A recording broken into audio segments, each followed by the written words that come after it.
د عمران خان حواله سره اخر یو غټه خوشخبری مخه تراغه عمران خان به اوس د اډیالا جیل نه هسپتال ته منتقل کیږي او په دې د دې خبر اوریدو سره د عمران خان خور علیما خان سر ریاکشن او هغه څه بیان جاری کړی دی پاغه هم ډیټیل سره خبره کو بل عمران خان سره د خپل خور د علیما خان بل خور د نورین نیازی د عمران خان دویم نمبر خور چې کوم د نورین نیازی د هغه ور سره ملاقات شوه دی ملاقات نه پس نورین نیازی صحافیانو سره خبرې کړي چې پاغه هم ډیټیل سره خبره کو ګوره پی ټی ای چې کړه د 27 سپتمبر د احتجاج اعلان کړی دی چې په 27 سپتمبر به مونږه شل لکه خلک راټولو او مونږ به احتجاج کوو نو هغه نه پس د دې احتجاج چې کوم ډیمانډونه دي هغه لګیا د حکومت پورا کوي حکومت دغه ډیمانډونه منی ګوره د احتجاج کې د پی ټی ای د ډیمانډ چې د عمران خان هسپتال ته منتقلی چې هغه هم دغه سپریم کورټ حکم جاری کړی دی بل د عمران خان کیسونه اوریدل چې هغه هم مرورو ججز چې کوم دي د عمران خان کیسونه اوریدل شروع کړي دي یعنی حکومت چې کوم دی اوس ورو لاره صفا کوي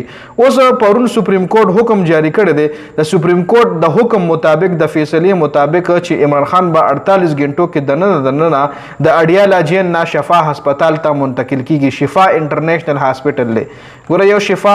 آی هاسپټل له او یو شفا انټرنیشنل هاسپټل له او سپریم کورټ دا حکم هم کړی دی چې عمران خان به د کم علاج چې په شفا انټرنیشنل هاسپټل کې کیږي نو د خرچه به د عمران خان فیملی برداشت کوي یعنی حکومت چې کم دی د دې خرچه به نه برداشت کوي چې کم قسم ټریټمنټ د عمران خان کیږي جی او بل سپریم کورټ دا شرط هم کې خو دی چې صحیح د عمران خان خو به شفا انټرنیشنل هاسپټل ته منتقل شي خو د هسپتال مخله به رش روش نه ویجی دا نه چې بسر ټیم د هسپتال مخله تاسو بیا سیاسي سرګرمیان شروع کوي احتجاجونه شروع کوي او جلسې شروع کوي نه چې د هسپتال مخله به هیڅ قسم سیاسي سرګرمی نه کیږي او په دې باندې په پی ټی ای هم عمل کوي حکومت په هم عمل کوي او سکیورټي چې کم ایجنسیان دی به هم ولاړ وي دغه ته به هیڅ قسم پولیټیکل اکټیویټي نه پریديږي خاص کله سپریم کورټ حکم جاری کو چې عمران خان د 48 غنټو کې دننه شفا هاسپټل ته منتقل شي نو د علیما خان چې کوم ردی عملو علیما خان بیان جاری کړی دی چې کله مونږ ډیر زیات مایوس وو خو الله پاک مونږ ته انصاف راکو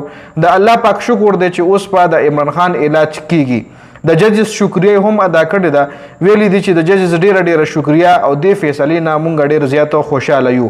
بل د عمران خان خور د نورین نیازی چې داغه عمران خان سره ملاقات شوه دی او د ملاقات نه پس چې کله نورین نیازی د اډیالا جیل نه بهر راوته نو صحافیانو ولا مایکونه مخه لکل خو د نورین نیازی ولوي چې نه زه هیڅ نه ما په خپل باندې ګوته کیغه او نورین نیازی جړل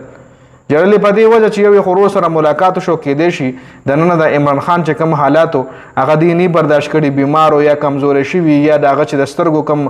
حالات ډېر مطلب د ریپورت سم راتل چې سترګې خرابې شي مختلف قسم ریپورت راتل نو په پته لګي چې نورین نیازی ولې ضرور خو په دای باندې پابندي را چې تاسو به هیڅ قسم سیاسي بیان نه جاری کوي په دې باندې د دای